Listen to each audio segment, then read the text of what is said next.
This program is brought to you by Ignite TV. Now you're in command. Visit Rogers.com for more details.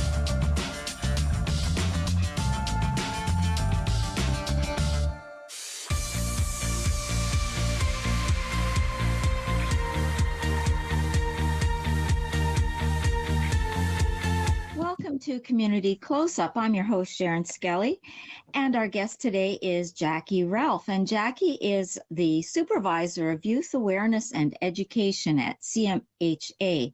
And if for those who don't know the long name for it, it's the Canadian Mental Health and Addiction Services, and that's here in Grey Bruce. Welcome, Jackie. Thank you. I thought that we would wear our pink shirts today because Pink Shirt Day is coming up, and that's on February 23rd. And yes, we call it Pink Shirt Day, but it has a real name. And it's, I guess it's called Anti-Bully or Bullying Awareness Day or Anti-Bullying Day. And it does have a history, though. The history of Pink Shirt Day. Do you want to talk about it, or do you want to tell us? It's a great day. Yeah. So what happened was, out east, there was a young guy had come to school, and he was in grade 9, and he was wearing a pink shirt, and there was lots of chatter and things going on aimed at this young guy for wearing the pink shirt. Lots of words you can probably imagine that got tossed his way. And there was another young guy who heard that go on, and he wasn't okay with that. It really it didn't sit well with him. So what he did was he went out with his buddy. They went to like the Giant Tigers and the Walmarts and Value Village, and they bought up every pink shirt they could find. And then they messaged all their friends and said, hey, we have a ton of pink shirts. Will you wear one tomorrow? Well, within a few hours, all the pink shirts they had bought were gone, and they still had all these people wanting to help and wear pink shirts. And so the next day when they got to school, the school was just a sea of pink, and it was their way of saying, no, thank you. Like, that's not okay here. And there's more folks who are here to support you than there are to put you down. And they just wanted to be really clear about that.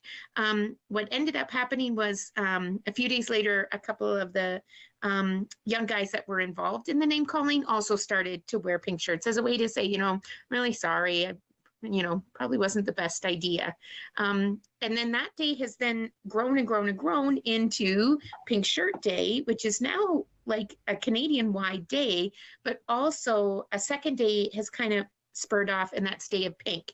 And that just really faces the language and the words that were used in the attack. And so it's really great that it's kind of got 2 full days a year to really, really focus on that and talk about it. Right. And it does really go to show that there really are more kind people than there are not kind people. But when there are harsh words, they really do hurt. So it doesn't matter if there are fewer unkind people. The hard words really do hurt people, and they have an enormous effect on people.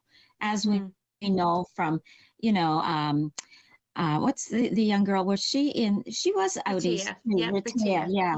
And there is a show. I think it's on Prime. There's a documentary about her and how the cyberbullying. But still, it was one man. But then it was at school. It doesn't have to be a lot of people, but those words do stay with you. Bullying is a really hard thing to cope with, and it doesn't have to be just kids. That's just it. Yeah. And so that's like when we think about that example, I know when we talk in the schools, it doesn't matter what the topic is that day, we talk about those 4 rules to good mental health. And number 1 is always liking who you are and having that kind of Garfield armor. Because when I think of Garfield, he could come along, somebody could come along and say, hey, chubby, and Garfield wouldn't care. He's like, whatevs. Did you bring lasagna? Like, I'm hungry, right? And that is our protective factor. And so on the opposite side of that really tragic story of Ritea is somebody called Lizzie Velasquez. And she's somebody that we talk about a lot, very similar. she's one of only 4 people in this world that live with a disorder that makes it that she doesn't have any tissue on her body. So she looks very different. And somebody actually found her picture online on a social media channel, turned it into a meme, and wrote over top of it, "This is the ugliest woman in the world." And it was shared 44 million times. And what is really amazing to see is to hear her talk about this crazy situation, is that her perspective on it is that, well, I guess those 44 million people had never met me, because if they had, they would know I'm a pretty cool person. And so it's such a great example of how amazingly powerful those protective factors are. Mm-hmm. And how much they are needed for our overall mental health. That when we have that self-awareness and that self-esteem and that assurance that we're a good person and we are here for a reason, and then we have people around us who are there to remind us of that and to talk to when we need to talk about really crappy things, mm-hmm. and that we have things that we can do to shake off really crappy moments, then that's going to be our best defense in these That's times. Right. Mm-hmm. Because everybody truly has a mm-hmm. gift.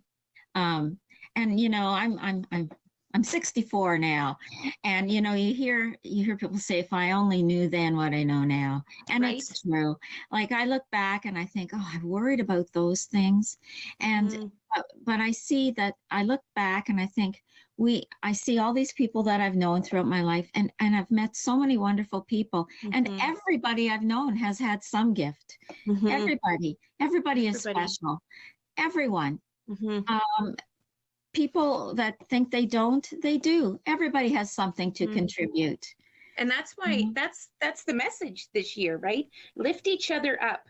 Each year they have a message. A couple of years ago, it was kindness needs no filter, kind of like a little jab at the social media. And then a couple of years before that, it was make nice, right? That we can all do something nice for someone else.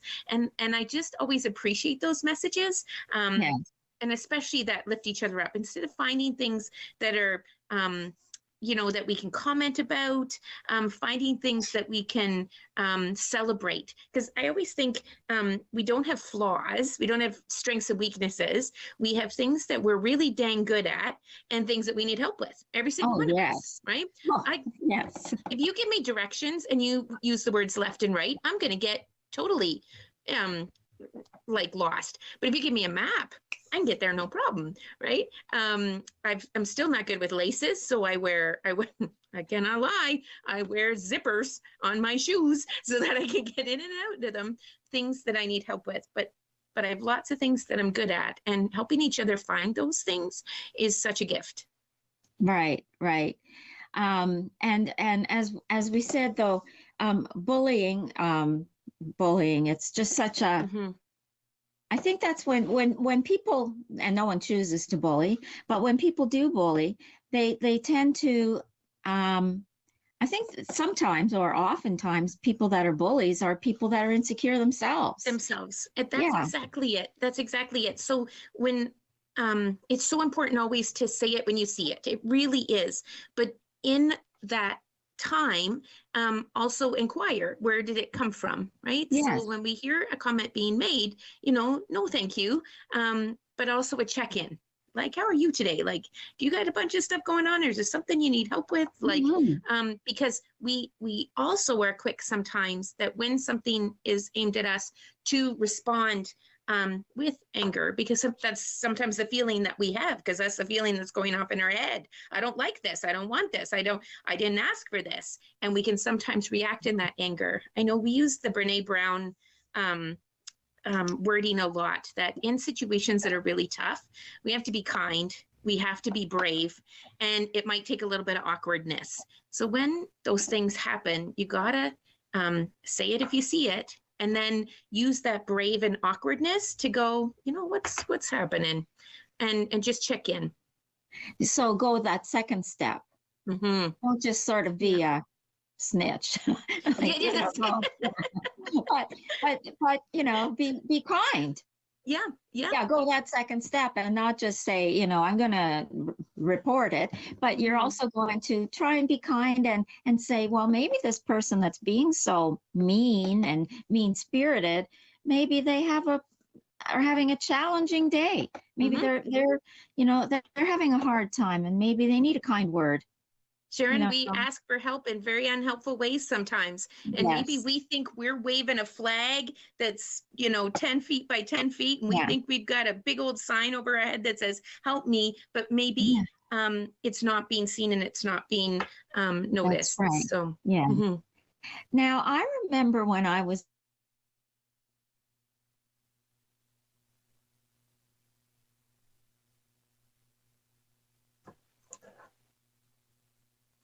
it was just beginning to be talked about, actually, and there wasn't really they didn't deal with it in the greatest ways. They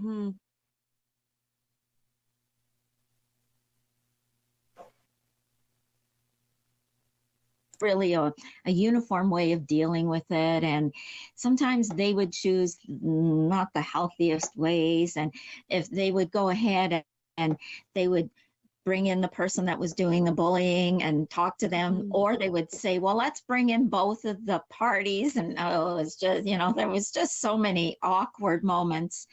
And now it seems that there's so many great ways of sort of helping both parties. And I mean, I've heard of so many wonderful ways they're doing it. Do you have any stories to tell us about how bullying is being managed or dealt with, or what would a word be? Managed, dealt with. What do they use? Responded to, for sure. Yeah, I don't know how what would you would use. Yeah, for sure. Yep. Again, I think of the Y. The Y has an amazing program, Restorative Justice. Like, it's been around for a long, long time, and that is where you take someone who maybe hasn't responded in the best way to the things they have going on, but they get a chance to then do something restorative back, right? And say, hey, I'm really sorry I did that. Can I cut your grass, right? And sounds good. It's been part of the why for the longest time. So when we think about, again, you hear in the news, oh, so and so maybe got in trouble with the law and they were granted so many community hours. That's what that's about. That's what that's for. Okay. Where we get to teach that empathy. And then again, I know, like, some of the programs we do, we have a puppet show that has a situation that is exactly what you would think of when you think of bullying. And then the play itself never had an ending. And so what we did was we went back to some students and we said, okay, what would you do if this was you? Somebody had said this to you, somebody took your card, they pushed you. Now what do we do back? How do we respond to that? And so we wrote this ending of what we would go and say and do. But we get the kids in the audience to act out that ending. And then after they've had a chance to resolve the situation, we get a chance to talk to each one of those kids. Hey, how did it feel to be the victim, but then have a chance to have your voice heard and be supported, right? So they get to talk about that. And then, hey, the bystander, the supporter, how did it feel like to offer some help, to be that one to hold their hand and give them some ideas and follow through with that? And then we get to ask the bully, the student that plays that character, how did that feel to have somebody come and talk to you instead of in an angry voice, but in a voice, hey, I see you. Is everything okay? Right. And that's always the best, those moments when that student gets to say, you know, it was okay. Because I was worried when we all got together again, they might be angry at me or might say something. And for those students to be able to say, you know, it was good. I felt so much better to be able to give the card back and say, I'm sorry. And you can't buy stuff like that, right? That's Lived experience almost. Yeah, that is good. I like that. Yeah. And I like the idea, like you say, of restorative, what did you call it? Restorative justice or something like that? Yeah. Where they get a chance to actually go back and say, I'm sorry, in a constructive way, in a real tangible way, where the victim gets to feel their real real sense of I'm sorry, and they can actually interact. Mm-hmm. Yeah, I like that. It's that reminder that we all have, like you said, we all have really crappy days. And sometimes it might come out in ways we totally didn't mean it to. Yeah. And to be able to have somebody offer us a second chance and to say to us, hey, you're not a bad person. You just had a bad day. And to have somebody say that back to us can be so reparative to our hearts and our beings, and that somebody still believes in us and has faith in us, and gives us chances and opportunities is really the game changer. Right. Because sometimes if no one does that, they say, well, why bother? Why bother changing? Why bother? I'll just stay on this course, or they'll just tend to stay on that course. That's right.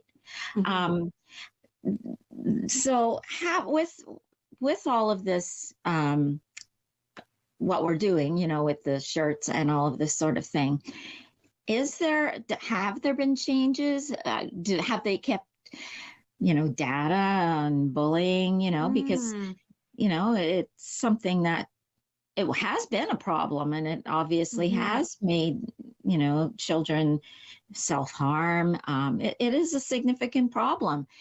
So does it make a change to wear pink shirts and raise money, or is it just, you know, something that makes us feel good? Yeah, because we always worry, right? We don't want it to just be a token. Nobody ever wants anything to be just a token.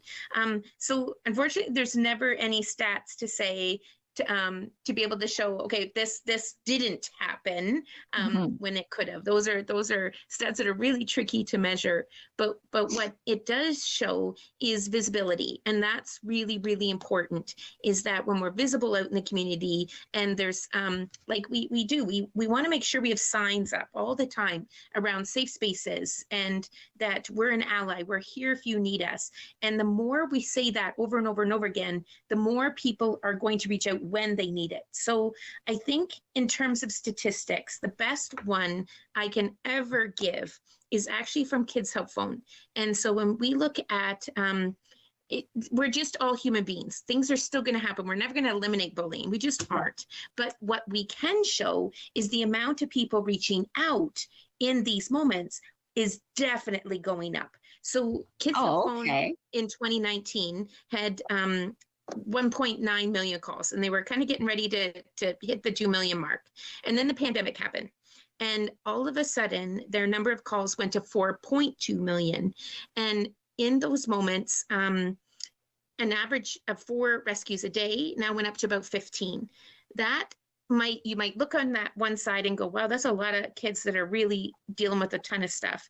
But at the same time, it shows that is a lot of kids that knew that there was help on the other end. And that's the stat we want everybody to know and be aware of, that when they do reach out, there is going to be somebody on the other side that is going to be here to help. Because otherwise they wouldn't have had that, the sense or the wherewithal, or to know the resource was there, and then they would have not had the help, and goodness knows what would have happened. You got it.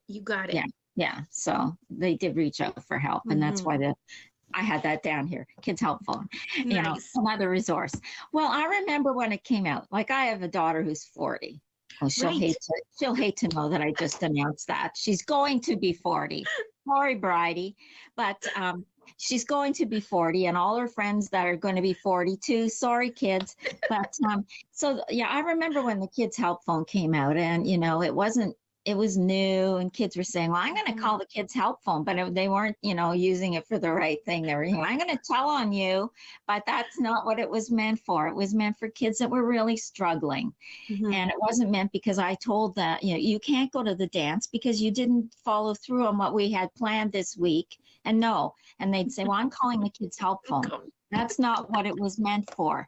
And it took a while for us, all the parents and all the kids, to sort of, figure out what the Kids Help Phone was for. And once it did, it's just phenomenal. So I remember the early days of the Kids Help Phone, and it has really morphed into a really great resource. And thank goodness for the Kids Help Phone. What other resources do kids have if, if bullying is an issue, like there's Kids Help Phone? Well, you have I have here the puppets, and I have PAL. Is that what it's PAL? Is that what it's called? PAL puppets? What is it called? The puppets that you have? So we're the Friends and Neighbors. So FAN. Yeah. Yes. So that's why do I always say PAL? I always say maybe because it's another word for friend. I don't know. Yeah. Man, I gotta write that down. Fan puppets, Friends and Neighbors. There you go. Yeah, I remember. That's really popular. You go into the schools and you go out to the community, and it's something like, who doesn't love puppets? Yeah. Yeah. Exactly. And you can talk to a puppet, but you can't talk to the person that maybe has the puppet. I don't know why, but it's easier to talk to the puppet. But there's someone on the other end of the puppet, but it's easy to talk to the puppet. And the idea with the puppets is it's a peer. So it's a person who is the same age as the audience. And that's the most important part, because again, me, a 50-year-old now, so I'm 10 years more than your daughter, talking to kids about things affecting them is kind of going to be like, yeah, what does she know? But again, if it's a peer talking to another peer, then that's where the value is. And there's again, Keystone is our children and youth mental health services. So I always say, if you ever catch yourself asking about your child, is this normal? Are they supposed to be doing this, reacting this way, saying these things? Then that's the right time to call Keystone. If you ever catch yourself questioning, is this normal? Is this how other kids deal with these situations or say these things? Also, there is way more supports. Thank you, pandemic, silver lining in the pandemic. There is way more mental health supports in the schools than there ever has been. And so there truly is a mental health worker connected to each school, both Catholic and public, which again, we couldn't say that for the longest time. So just know there's always somebody in your kid's school that you can reach out to that will talk to them and be there if needed. I know in terms of education, there's that I think of, we always would say, oh, wouldn't it be great if there's a curriculum for mental health in the schools earlier? Well, to be honest, I have to say, wouldn't it be great if we didn't need it as a curriculum, if it was just something we talked about every day? And that's also what we're seeing. The way we talk about self-care now is it's not something nice to have. It is something that is necessary. And so just like you would brush your teeth 2 times a day, I hope you also do self-care 2 times a day. And if you're not, look at ways you can do the 2 things together, because we need now, to do for these. Viewers that don't know what self-care means, what does self-care mean? So self-care is preventative. It's all about preventative. Why do I brush my teeth? I brush my teeth not to get a cavity. I brush my teeth to prevent cavities. That's what self-care is. It's those things that we do every day to help protect our mental health, and learn new things that we can go to if there's a day down the road where we're not doing so great. And so if I have these things all in place, so self-care might be sticky notes on my mirror that I get to see every day. Self-care might also be, once a month, I book myself a day at the spa, right? That's self-care, but it's not something I do every day. It's a list, and it has to be personal to each of us. Kids Help Phone, this is just who they are. They have on their website, they have a self-care quiz, and it breaks it up into 10 kind of categories. And they ask you, what do you do for this? What do you do for this? And if you don't have an answer for each one, they give you some ideas. And then that way, when you're done, you've got this list. That's my self-care list. That's my preventative factors. Here are the things that I can go to on a bad day, but there are also things I can also do on a regular basis. Now, the Kids Help Phone, you can find the number where? Anyway, so I can Google it. I can find it on, I would really love it if your viewers, anybody who's watching, as soon as they're done, go to their fridge and go to their cupboard. They probably have it on 10 different items in their house that they didn't even know. So I think about milk. If you drink milk, it's on the cartons. Do you eat cheese strings? It's on the cheese strings. It's on cereal boxes, granola bars. If you like Smarties and Kit Kats, it's written everywhere. I'm gonna check that out after. Okay. So I'm a big Smarties fan. And there's my Kids Help phone written right on the end of the Smarties box. Okay, I'm gonna check that out. Very good. And so and it's also online though. You can go online and look, and there's stuff on there too. Kidshelpphone.ca. You can chat online. You can text them the last 6 digits, 686868. Someone's going to text you back. And nowadays you can even messenger them, which is incredible. Wow. So there's all different ways you can chat to the people at Kids Help Phone. That's really great. And they fundraise every year too. So there's stuff there. But we're talking about the bullying day, anti-bullying day, pink shirt day. So now they sell pink shirts every year. Now for Grey Bruce, you can buy them where? At the United Way? So I know the United Way was selling some for sure. I know little Victoria Drimmy, she has a company, Tots Tie-Dye, and you can buy pink shirts from her. The official ones, the order form is closed because obviously they have to get them to you, and that was pinkshirtday.ca. So I know we have to get our order in a way ahead of time. So there are different places. And then again, you can do what the two guys did, and they just went out and about to the stores and find a pink shirt. Find a pink shirt. Go to Value Village, go down to Wildflower Consignment, go wherever. Just look in your drawers and find one. I'm wearing mine from last year. It says, be kind. Got it. Be kind. Exactly. I bought one for myself and one for my granddaughter. Nice. And my daughter-in-law, and we all have them. Now we have a set of twins that are just babies and they don't have them. But we'll find pink shirts for them too, and they can wear them. And Clive, being a boy, he'll wear a pink shirt too. Doesn't matter. He'll wear pink. So remember, wear a pink shirt on the 23rd, right? And there's also Anti-Bullying Day. There's 2 days. So there's Pink Shirt Day, and then the Day of Pink is in April. Right. So we have to remember to be kind to each other. If you have a child that is being bullied, talk to someone, talk to the child, or you can be bullied yourself as an adult. Talk to someone if it's your employer or whatever, right? Got it. There's lots that want to help. We're all here to chat. Sometimes the hardest part is picking up the phone, but once the phone has been picked up and the number's been dialed, you'd be amazed who's on the other end. And there's CMHA you can talk to, right? And if you have a child that's a bully, same thing. Talk to somebody. And it could be Keystone or whatever, but those numbers are all, call 211 if you need the numbers. You can get the numbers and call 211, someone will pick it up. Now, Jackie, time is up, but, I could talk to you for another hour and we still could talk about something new. And we'll have you on again, maybe near the end of the year.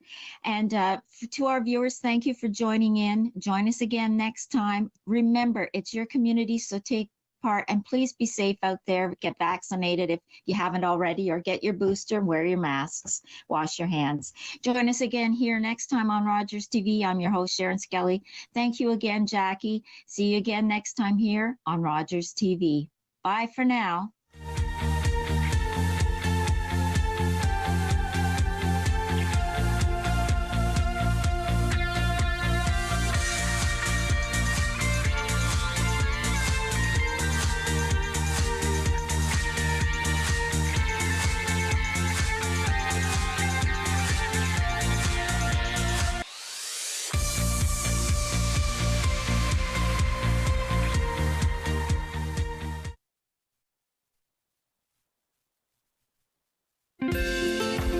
Call the Rogers TV viewer response line, email us, or connect with us on social media.